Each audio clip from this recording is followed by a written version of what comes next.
Hi, welcome to Techie Dialogue. In this video, we'll explain how to disable JavaScript in Firefox so you can control website behavior and improve privacy or troubleshooting. Step 1.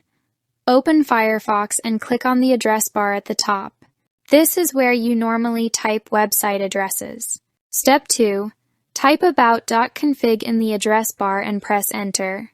This opens Firefox's advanced configuration settings. Step 3. Click Accept the risk and continue to proceed. This confirms you understand the advanced settings warning. Step 4. Use the search bar at the top and type javascript.enabled. This setting controls whether JavaScript is enabled or disabled. Step 5. Double-click JavaScript.enabled to change its value to false. JavaScript will now be disabled in Firefox. Step 6. Refresh any open web pages or restart Firefox if needed. Websites will now load without JavaScript. Thanks for watching, and don't forget to subscribe to Techie Dialogue for more simple and helpful Firefox tutorials.